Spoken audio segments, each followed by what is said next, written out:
In the summer of 1912, the small town of Villisca, Iowa, seemed like a picture-perfect slice of rural American life. Neighbors greeted each other on morning walks. Children played freely in the streets.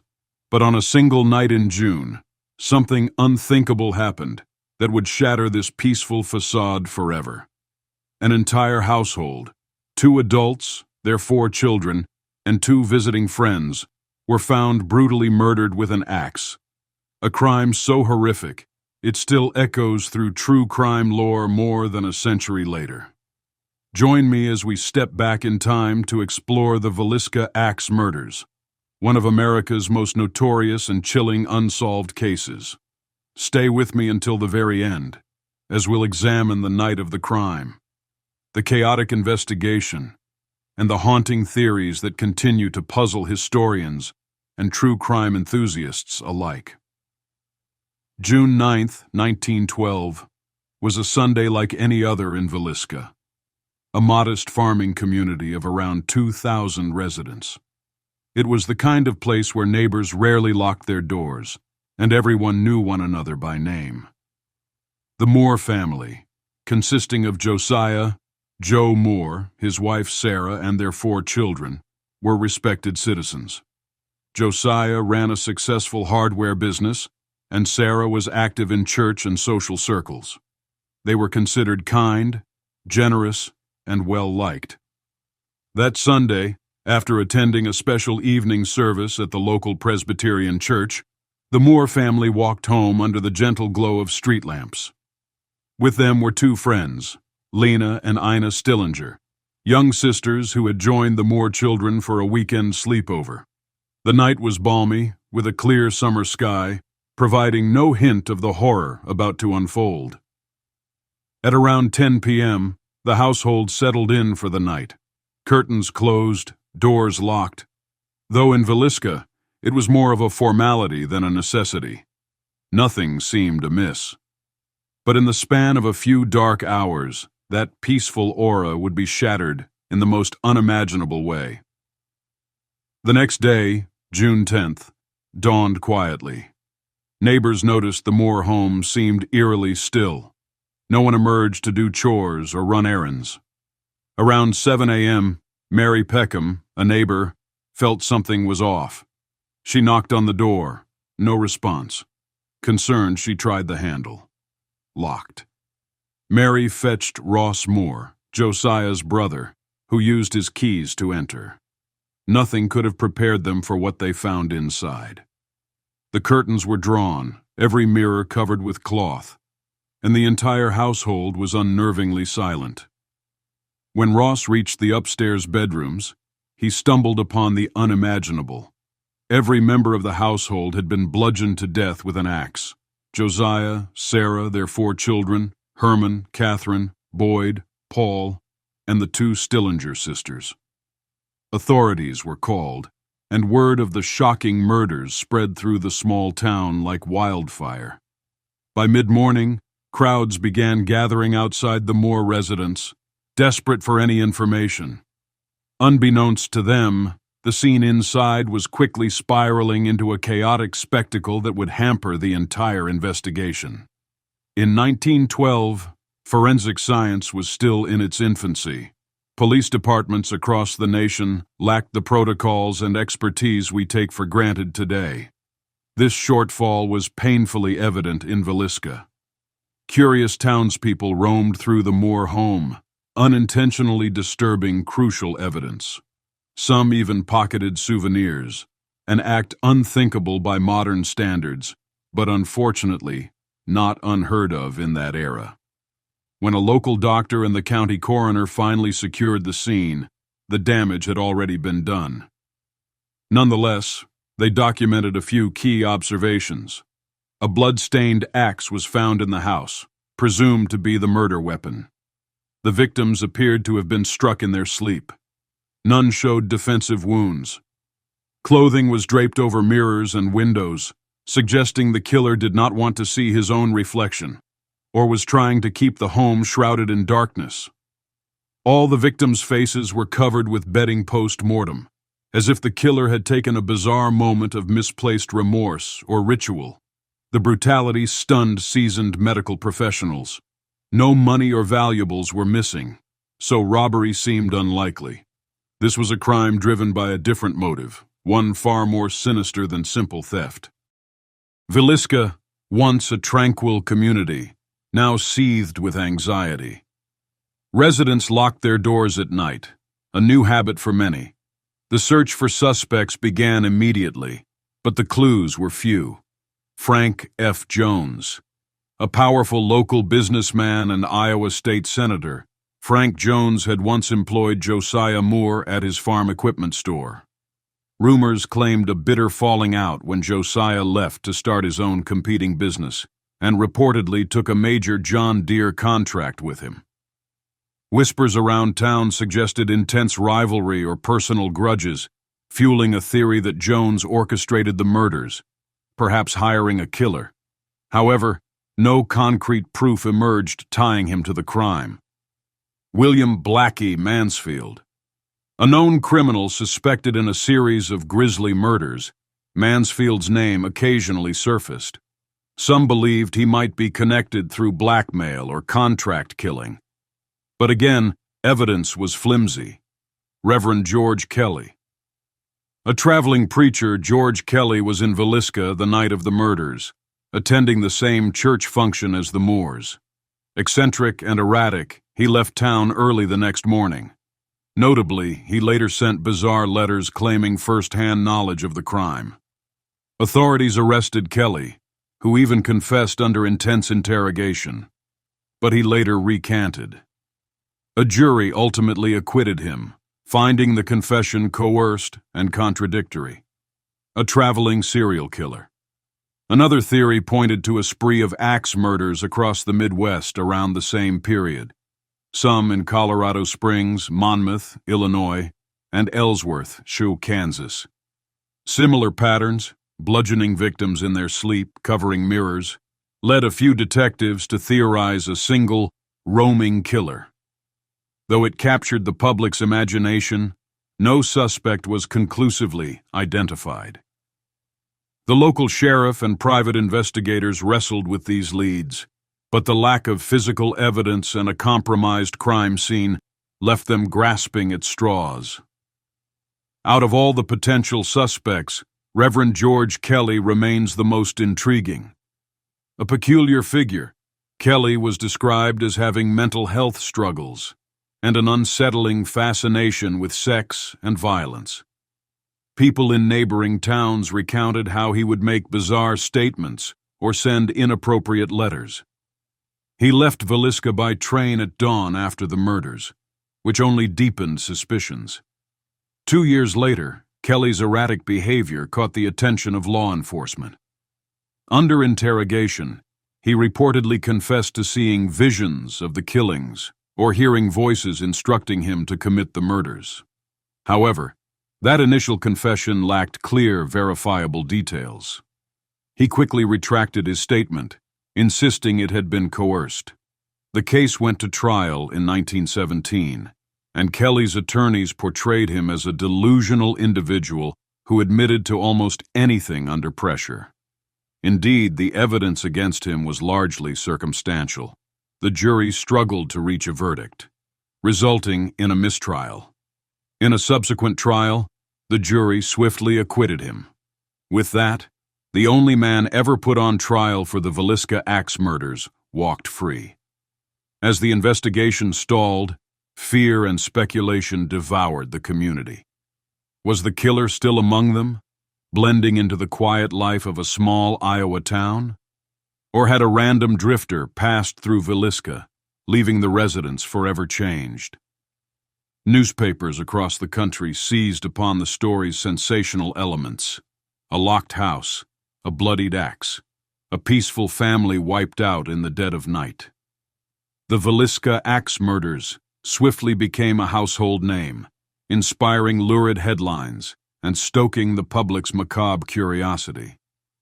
Some reporters labeled the crime a midnight massacre, while spiritualists claimed the house was cursed. The case's unsolved status added to its notoriety, Anyone could be the culprit, and no one was truly safe. For the residents of Villisca, the novelty quickly wore off. Families who once never locked a door now bolted their homes. Stranger danger became a grim reality, long before the term existed. Though the local economy resumed its slow pace, the community's psyche had been irrevocably altered. As decades passed, the Moor residence remained a focal point for ghost stories and grim tourism. Abandoned for stretches of time, it exchanged hands among owners who sometimes reported eerie occurrences: lights turning on at night, faint footsteps, children's laughter echoing in empty rooms. True believers claimed these were the restless spirits of those lost that terrible night. In the late 20th century, the home was restored to its 1912 condition, turning it into a historical site. Ghost hunters and paranormal enthusiasts began flocking there, hoping to communicate with the departed or catch a glimpse of supernatural activity. Some visitors reported terrifying nightmares. Others claimed they felt an unseen presence following them. While skeptics attribute these experiences to suggestibility, there's no denying that stepping through those old wooden doors stirs an unsettling energy. Whatever your stance on the paranormal, the Villisca Axe Murder House stands as a tangible reminder of the tragedy. Modern tours focus on preserving the site's history, bridging the gap between a century-old unsolved case and the continuing intrigue it holds. You might wonder, why couldn't investigators crack this case, even with strong suspects and potential motives? A contaminated crime scene. In the immediate aftermath, villagers trampled through the house. Critical evidence, fingerprints, footprints, even the killer's possible exit route, was likely lost. Limited forensic tools. Fingerprinting was in its infancy. DNA testing wouldn't be invented for decades. Investigators had to rely on circumstantial evidence, eyewitnesses, and confessions, often flawed or contradictory. Overlapping suspects. The intense publicity created a wave of rumors. Multiple suspects emerged with plausible reasons or suspicious behaviors, but no definitive proof. Small-town politics and pressures. The possibility that a prominent local figure, like Senator Jones, might be involved led to hush-hush whispers. Political influence can complicate investigations, creating fear among officials about pressing charges without irrefutable evidence. Transient populations. Early 20th century America saw many itinerant laborers and drifters. If the murderer was passing through, he could vanish with ease, leaving virtually no trace. Taken together, these factors formed a perfect storm for an unsolved mystery, one that continues to captivate the public's imagination over a century later. A handful of experts have argued that the Villisca crime mirrors other axe murders in the region. Some revolve around the idea of a single traveling killer targeting unsuspecting families. A Colorado Springs case in 1911 saw eerily similar details. A household attacked at night, windows covered and mirrors draped. Historians identified half a dozen possible Axe murders between 1911 and 1912, stretching from Kansas to Illinois. While these parallels are intriguing, no conclusive link has ever been established.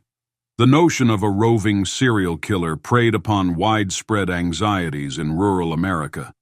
Isolated homes, limited police presence, and minimal communication infrastructure. The possibility that one man, armed with an axe and cunning, roamed from town to town, leaving panic in his wake, proved irresistible to newspapers. But in the absence of modern forensics, these stories remain speculative. Over the years, armchair detectives, professional authors, and even law enforcement veterans have revisited Villisca. They sift through old newspaper clippings, read dusty trial transcripts, and analyze coroner's reports with fresh eyes. Podcasts and documentaries keep the story alive, debating which suspect was the most likely culprit. DNA possibilities. With the advancement of forensic science, some have wondered if DNA analysis on the blood-stained axe or household items could yield new leads. However, given the contamination and the passage of time, that evidence may no longer be viable. Unreleased files. Rumors persist that certain documents remain locked away in archives, either lost or withheld for privacy reasons. Uncovering them could potentially shed light on contradictory statements or a suspect's hidden confession. Community memory.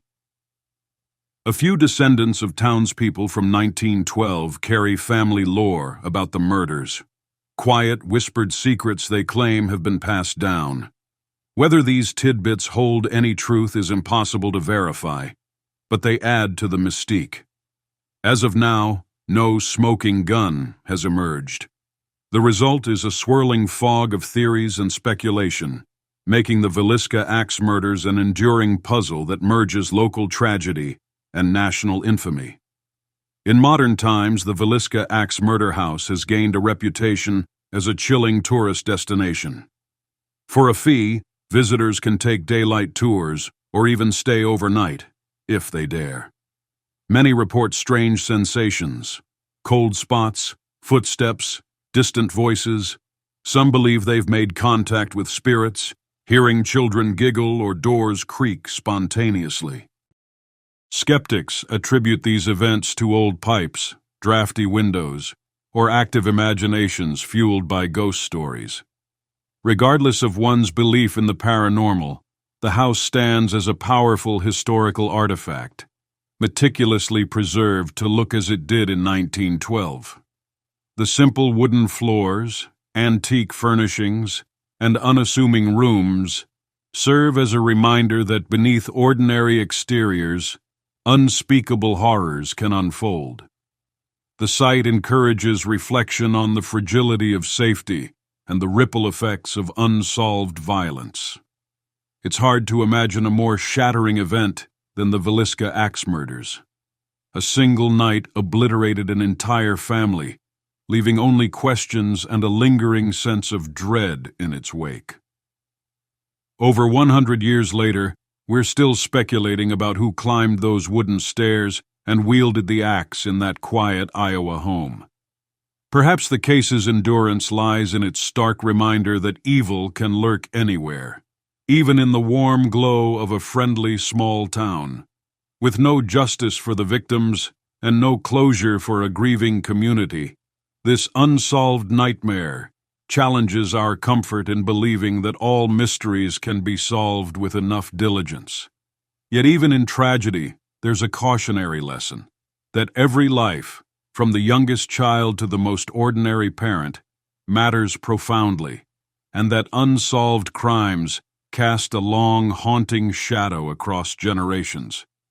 If you ever find yourself on a calm summer evening in Villisca, walking past that unassuming old house, you might feel a chill in the air, remembering the tragedy that forever changed an entire town. Thank you for joining me on this journey into one of America's most chilling unsolved crimes. If you found this story compelling, please like, subscribe, and turn on notifications for more deep dives into historical mysteries and true crime tales.